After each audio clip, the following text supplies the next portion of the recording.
नमस्कार, आप देख रहे हैं हेडलाइंस न्यूज। दिन भर की ताज़ा खबरों के लिए अभी सब्सक्राइब करें, साथ में बेल आइकन भी प्रेस कर लें। खबरों में आगे बढ़ने से पहले वीडियो को लाइक जरूर करें और अपने दोस्तों के साथ ज्यादा से ज्यादा शेयर करें। और आप किस राज्य शहर से न्यूज को देख रहे हैं, कमेंट में जरूर लिखें। दिल्ली के उप मुख्यमंत्री मनीष सिसोदिया के बैंक लॉकर की आज सीबीआई द्वारा जांच की गई। वहीं इस जांच पर आप के नेता मनीष सिसोदिया ने कहा है कि सच की जीत होती है। सीबीआई को लॉकर में से कुछ नहीं मिला है। सीबीआई पर पीएम का दबाव है। किसी तरह से मनीष सिसोदिया को 2 से 3 महीने के लिए जेल डालो, कोई एक पैसे की हेराफेरी नहीं। उन्होंने कहा है कि जैसे मेरे घर से कुछ नहीं मिला, वैसे ही मेरे लॉकर से कुछ नहीं मिला। मुझे खुशी है कि प्रधानमंत्री ने मेरे घर पर छापा पड़वाया, मेरे लॉकर की जाँच करवाई जिसमें से कुछ नहीं मिला। यह सबूत है कि पीएम की जाँच में मेरा परिवार और मैं पाक साफ निकला। वहीं सीबीआई द्वारा बैंक लॉकर की जांच पूरी कराने के बाद सिसोदिया विधानसभा के लिए रवाना हो गए। वहीं 2 बजे दिल्ली विधानसभा को संबोधित किए। इंटरनेट की दुनिया में तो यहाँ अच्छा बुरा हर तरह का कंटेंट मिलता है, लेकिन साथ में फेक न्यूज का भंडार भी रहता है। ऐसे में किस खबर पर यकीन किया जाए कि ये सही है, ये गलत है, इसके लिए सरकार ने फैक्ट चेक संस्था खोली है।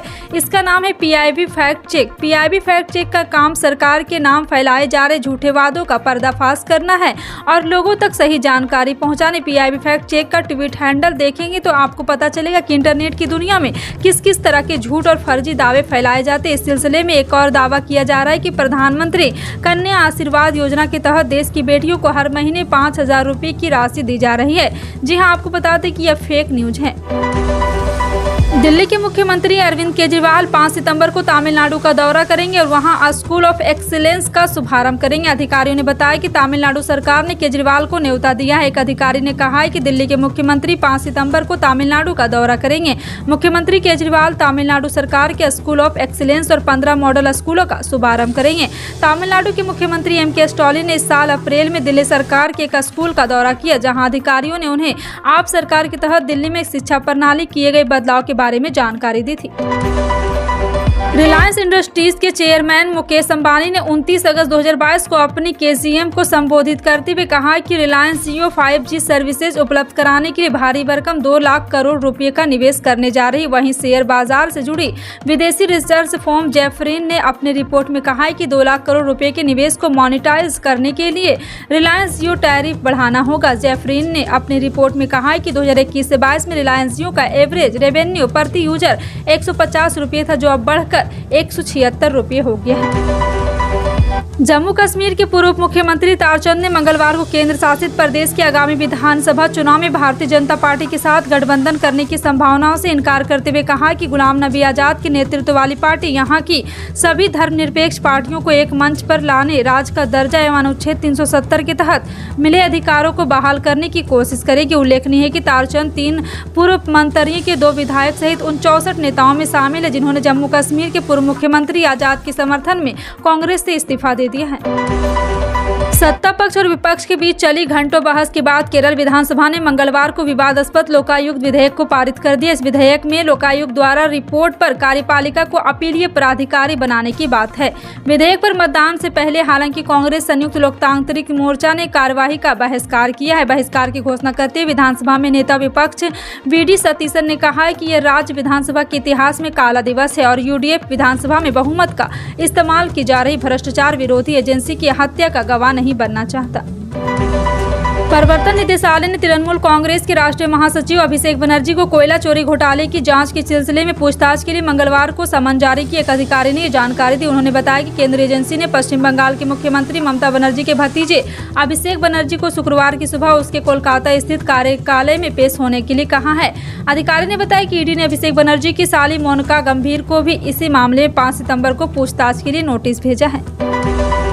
भारतीय स्टेट बैंक के ग्राहकों के लिए एक अच्छी खबर है। अब आपको बैंक से जुड़े छोटे मोटे काम के लिए बैंक जाने और लाइनों में लगने की जरूरत नहीं। एसबीआई ने हाल ही में अपने ग्राहकों के लिए व्हाट्सएप बैंकिंग सेवा शुरू की है।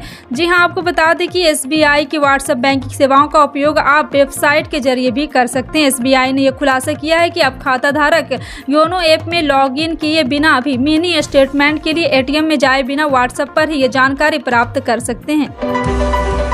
पत्थर खनन आवंटन मामले में ऑफिस ऑफ प्रॉफिट केस का सामना कर रहे मुख्यमंत्री हेमंत सोरेन को महागठबंधन के विधायकों में सेंधमारी का डर सता रहा है। महाराष्ट्र में हाल ही में शिवसेना में हुई टूट से सबक लेते हुए महागठबंधन के सभी विधायकों को कांग्रेस शासित छत्तीसगढ़ ले जाने का फैसला किया गया है।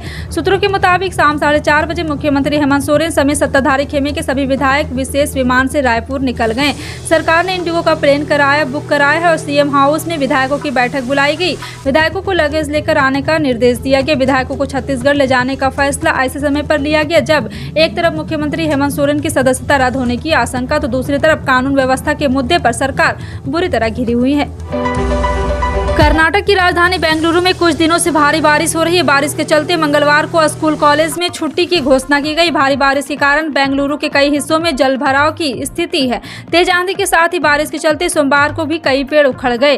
बेंगलुरु अर्बन के डीसी के श्रीनिवास ने बताया कि भारी बारिश के कारण मंगलवार को बेंगलुरु के स्कूल और कॉलेज में छुट्टी की घोषणा की। वहीं इससे पहले सोमवार को भी यहाँ पर लगातार बहाव का सिलसिला जारी रहा। और आपको बता दें कि समाचार एजेंसी के अनुसार फसल के नुकसान देखने के लिए सीएम मुंबई ने रेलवे ट्रैक कर करीब आधा किलोमीटर से अधिक तक की दूरी पैदल तय की।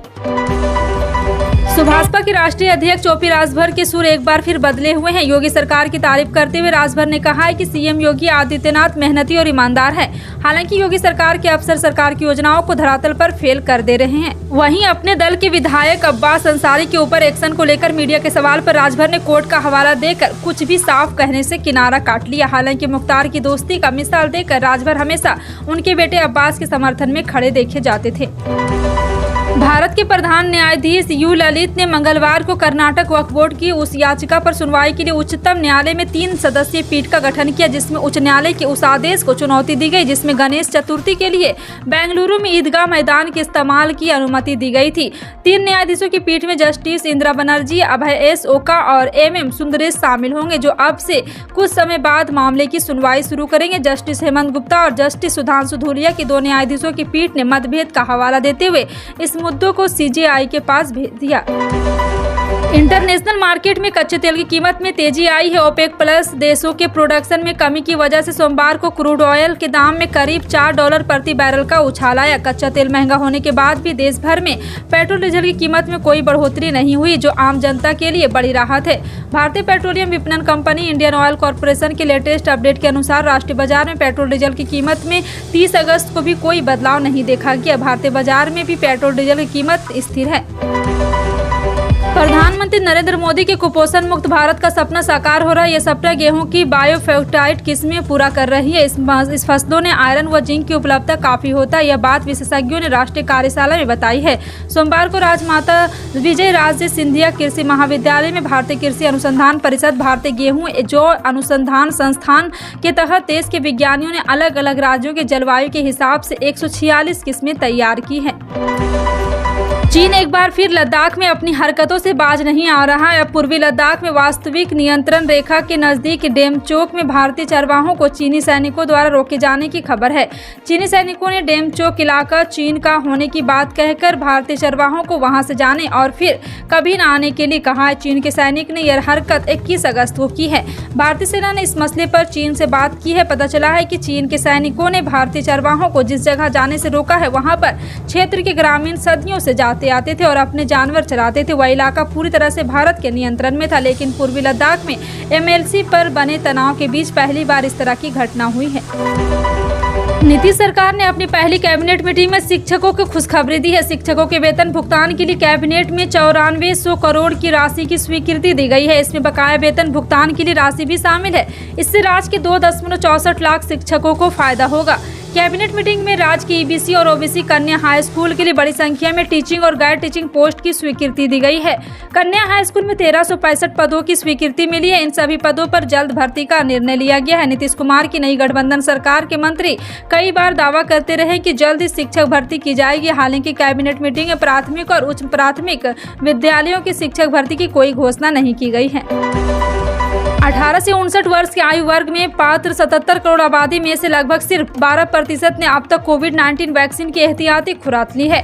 अधिकारियों ने कहा है कि इसके अलावा 60 वर्ष और उससे अधिक आयु की 16.80 करोड़ आबादी में से 35% स्वास्थ्य सेवा और अग्रिम पंक्ति के कार्यकर्ताओं को एहतियाती खुराक दी गई है। अधिकारी सूत्रों ने बताया कि अब तक कुल 15.66 करोड़ एहतियाती खुराक दी जा चुकी है, जिसमें 15 जुलाई से अब तक कोविड टीकाकरण अमृत महोत्सव शुरू होने के बाद से दी गई 10.39 करोड़ खुराक भी शामिल है। इन सभी खबरों पर क्या कहना है कमेंट सेक्शन में टाइप करके जरूर बताएं। इसी तरह की पल पल की अपडेट जानने के लिए जुड़े रहें आप अपने हेडलाइंस न्यूज के साथ। मिलते हैं अगली बड़ी खबर में, तब तक के लिए जय हिंद।